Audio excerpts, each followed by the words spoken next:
Deltarune is an up-and-coming RPG created by Toby Fox. Yeah, that's all. Look, it feels weird to start off this video without some sort of introduction, but I think anyone who has managed to find this video the size of my channel already knows damn well what Deltarune is, and is scraping the bottom of YouTube servers, obsessively looking for any discussion despite pretty much everything being talked about to death. Yeah, and you know what? I am too.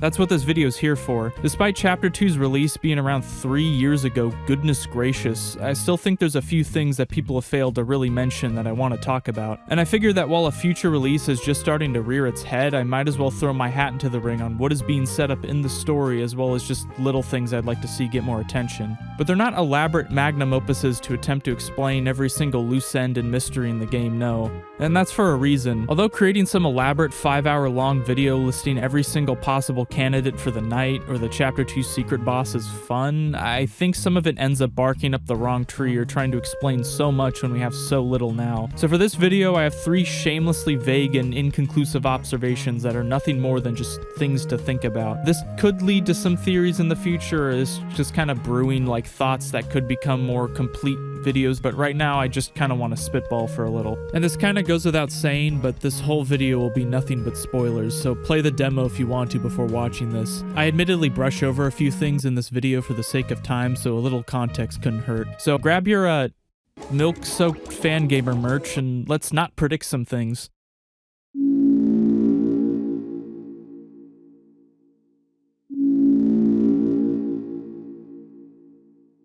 Okay, so what the heck do I mean by this? I mean, obviously there's connections between the dark worlds and the rooms in the light world where the fountains have been opened. The objects and the space they occupy are pretty discreetly shown to manifest into characters and societies that reflect their relationship to that of the in-game real world. But the thing to note here is that the dark worlds seem to most heavily reflect Lightner's attention to and emotions surrounding the objects that manifest as the Darkners. Examples of this is King in Chapter 1 accusing the Lightners of leaving them behind, in the same vein as how the old classroom was locked up and abandoned, which left all the toys to sit unused. In Chapter 2, although not necessarily abandoned, the internet outage in the light world had made Queen outright tyrannical as she seeks to expand her empire and further her use of technology by the Lightners. Furthermore, actions performed by the Lightners with objects fueled by strong emotions are shown to have a lot of power in the dark world. A good example of this is the robot body in the Queen's basement, which Spamton is fiending for. The shopkeeper, Swatch, likely being an art program in the light world, tells of how he helped create this body with a Lightner in the computer lab, and how the hopes and dreams that compelled that Lightner to make the body imbued it with an incredible power. This is quite interesting, as the equivalent of an MS Paint doodle could have been just another cute but unimportant NPC if it weren't for this passion. And seeing how powerful that body ended up proving to be means that Lightners can have a great impact on resulting dark worlds with the right feelings. So what if the mere emotions and personal problems of the Lightners and whatever they do to the corresponding light world are enough to influence the dark world?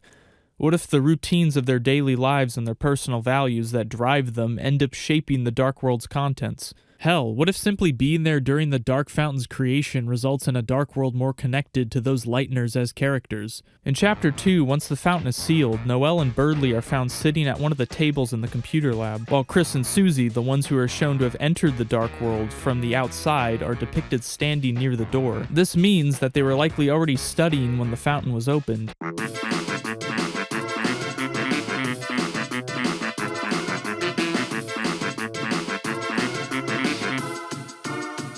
So if this idea holds any water, we should see things in the dark world that resemble these two characters. So what connections do they have to the cyber world?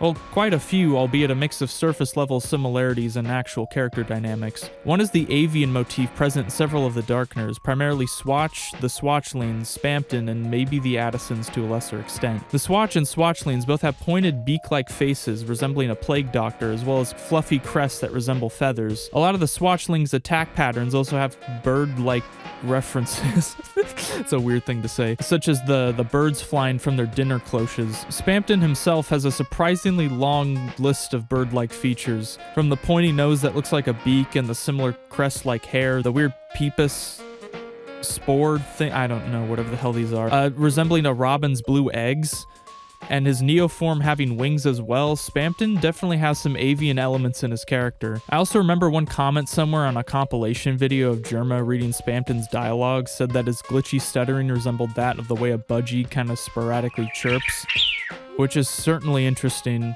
I don't know what to make of that, I just thought it was funny. Even Spamton's backstory is pretty similar to Berdly's, as both characters were dependent on some other person for the notoriety they received. I don't have much for the Addisons, they have the pointy nose, but that's about it. Although Spamton's character kind of bridges them together with the Swatchlings, so that is something to consider. Of course, all of this fits with Berdly's likeness as a bird-like monster. And heck, these connections don't even have to be limited to his simple presence during the Dark World's creation, seeing how he volunteers to work at the library in Chapter 2. And this is kinda dipping into headcanon, but maybe Berdly's job there isn't exclusively him running the front desk. Maybe he's helping out with chores or sorting books or doing whatever the heck librarian assistants do. Maybe his influence over the establishment, him helping run the front desk and possibly helping by brushing up the computer lab every now and then, would have resulted in this strange parallel. For Noelle, on the other hand, there aren't really any reindeer-looking darkeners, but there is a religious motif to Noelle's character, namely her ties to Christmas and Christianity, as well as having an angel-like outfit in the Dark World. There's also the cutscene during the Ferris wheel where she talks about jumping off and growing wings to fly away like an angel. I wouldn't suggest doing that. This, interestingly enough, could yet again connect to Spamton and his allusions to heaven with the Neo body, how with the soul he'll be able to see heaven, or how the body is heavenly and heaven-piercing. There's also a line in his shop about taking a vacation to hell, and one about becoming God if you try to go in the basement during the weird route. Another interesting connection is that there's a gag where if you actually press F1, a little Spamton cherub is spawned and heals you in both of the fights. And on top of that, Spamton's wings, as well as resembling a bird, could also resemble an angel as well.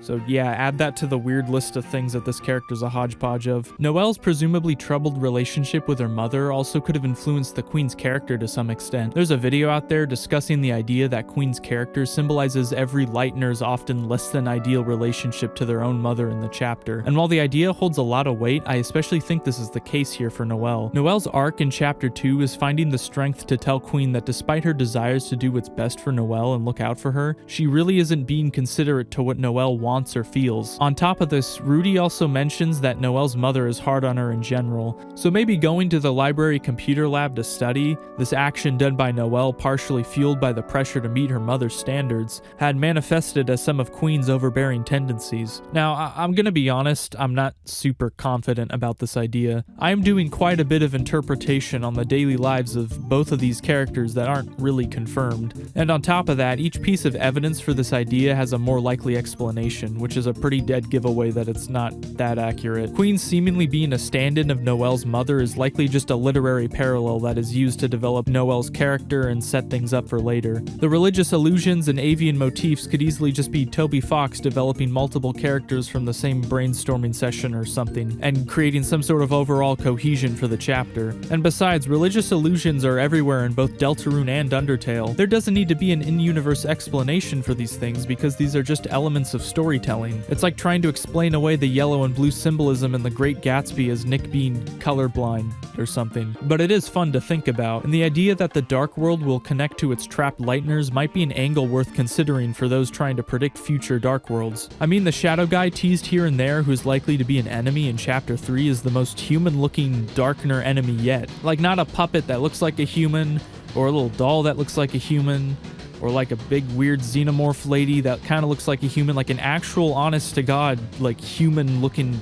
just a dude. And what do you know, the only confirmed human in the entire town was there during the fountain's creation. And in a house no less that has held several nods to the idea of growing up as human in a monster family.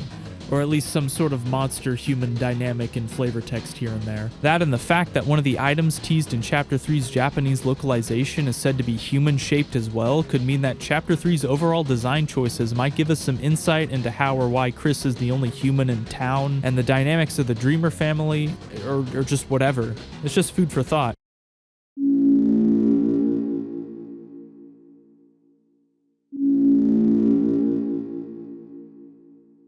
In Chapter 2, there's been quite a few hints regarding an event called the Festival. Susie at the end of the chapter refers to it as the town becoming a carnival. This is echoed when you go into the town hall and hear that the mayor is busy preparing for said festival. And on top of this, Noelle brings it up in the Dark World when looking at an ad for the Ferris wheel. This has been theorized about before, and for good reason too, seeing as how a big town-wide event like this is getting not a ton, but just enough foreshadowing like this seems to mean that this will happen around a pretty big turning point in the story. I'm at the very least interested in what jank-ass fair rides a little town like this is going to scrape together. But what hasn't been really mentioned is the sheer amount of gimmicks, characters, and sequences in the Dark Worlds that use carnival motifs. To start, the Chapter 1 hidden boss, Jevil, has some connotations to being a clown in his design, as well as one of the music tracks being called The Circus. The background for Jevil's fight is also inspired off of a merry-go-round, with the graphic in the back being an actual image of one, go figure. Now technically jesters and clowns are different things, and a circus is a little different from a carnival, but there's definitely an association there. There's also the bake sale in Chapter 1, but this is admittedly kind of a stretch. Sweet treats and fried food are kind of sold in carnivals, but I think a bake sale is not really what that's called, but I'll just include it just in case. Chapter 2, on the other hand, has a ton. There's the teacup ride gimmick, which is present in multiple areas of the game. There are the roller coasters during Berdly's fight and the Spamton Neo fight. Spamton himself resembles both a ventriloquist dummy and a marionette. There's this part here where Susie and Rowsley are eating cotton candy. There's the milk bottle toss game, the carnival booths, balloons, a Ferris wheel, and honest-to-God swan ride. Holy crap, this stuff is everywhere. And some of these things feel like they have quite a lot of thought put behind them too.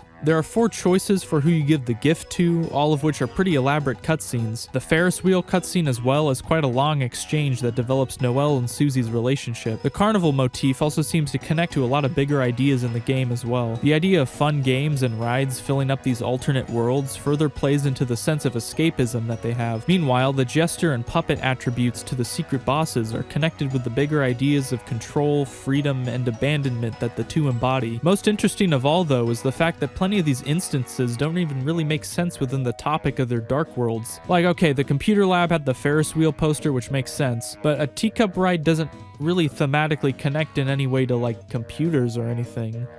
And yeah, the swan ride. What the hell do swans have to do with computers? Is this some super obscure reference to computer hardware or like a programming term or something?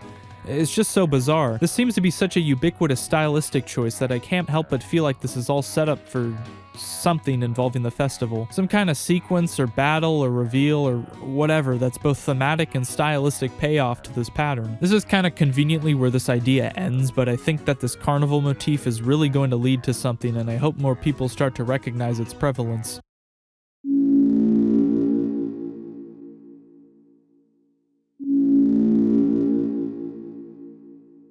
Now look, I know the past 2 parts were pretty eye-opening, but this is the biggest thing in this video.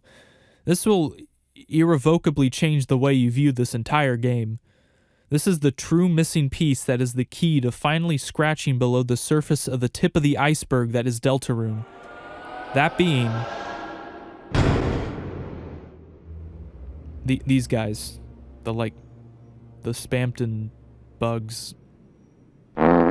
So during the segment in Queen's Mansion, when you get the empty disc for Spamton to slide himself into, there are these rooms with 4 chests that bait you into thinking you're getting treasure, only for a bunch of these assholes to pop out. I mean, you get some money, one single dark dollar, but other than that, basically nothing. And before I go anywhere with this, I just want to call attention to them, because as obsessed as Deltarune fans are with Spamton, these suspicious Spamton-looking creatures aren't really brought up at all, which is weird because they raise a lot of questions and they seem like pretty good theory fuel. But even ignoring that, I just like how much of a creepy and surreal visual they are, as the whole part of the game in Queen's Mansion is essentially just building up suspense leading up to the big reveal of Spamton Neo, complete with an absurdly hard teacup ride that further makes the player have no idea what to expect. Having chests which have never betrayed their use in the game as a way to give the player items and currency, just not give anything, is subtly unnerving in such a cool way. Like, it's pretty common in RPGs to reward the players who put in the effort to explore optional areas in the game with like goods or currency or a special item or something. So for these chests to give nothing is a choice that gives off a very weird feeling. Like being here isn't going to be as rewarding as you think. It's almost a metaphor for the situation itself. You're pursuing this strange man's request with the promise of getting something in return, as Chris likely identifies with Spamton's lack of control and wants to help him. It ends up only being a reckless, dangerous endeavor that leaves Chris distressed and nothing to show for it. Well, aside from the special item he ends up turning into. But Chris was likely expecting more. In the same vein as the presence of these chests is seemingly promising you something only to be met with basically nothing, getting wrapped up in the salesman's business ends up proving to be a completely lost cause. And to further extrapolate from such a small detail, moths flying out of a place that stores currency or important things like a wallet or a pocket or something is a trope that communicates that a character is poor, which plays into the concept of being scammed out of money or being a washed-up homeless has-been that are heavily tied to Spamton's character. And all of this isn't even getting into how or why they look like Spamton to begin with. Like, there's implications through various attacks that Spamton is self-replicating to some degree in the same manner that a computer virus or spam email seeks to mindlessly copy itself, but none of them really look like this in a consistent manner. It's very weird, the whole thing. That's probably the only point, is just to be weird. Now, originally I was going to use this as a springboard to talk about theories on the future Chapter 3 antagonists and the idea of a Spamton lookalike character being teased here and there, but I'm afraid this would have to be a separate video. There's too many big points about visual motifs and the game's overall layout that I just think needs to be its own thing. So yeah, just be on the lookout for cool moments like this and what they could mean for a character or plot thread in the story. I mean, these things are pretty much just telling us stuff that we already knew, but maybe in the future there might be an abstract moment like this that could foreshadow something that we don't know about yet. This certainly isn't the last time this game will toy with game mechanics as a vehicle itself for storytelling. So there are some thoughts of mine on Deltarune. I don't know if I'll ever do a video like this again, but hopefully this was something worth putting out, and if anything here ends up being true, I'll have at least called it. I think the thing to consider about this game is that for as long as the demo and its second chapter have been out for, the game is currently unfinished. In fact, what we're seeing now is just about a quarter of the full experience. At some point, someone will be able to play this whole thing from start to end at their own pace. And that's a pretty crazy thought, especially now. I almost think this time where people are waiting and speculating on the game and seeing updates and promotional stuff come out in real time is something I'm kind of lucky to be a part of in a weird way. So thanks for watching. If you want to see more, comment extremely demeaning and vile things in the comments and I might just listen.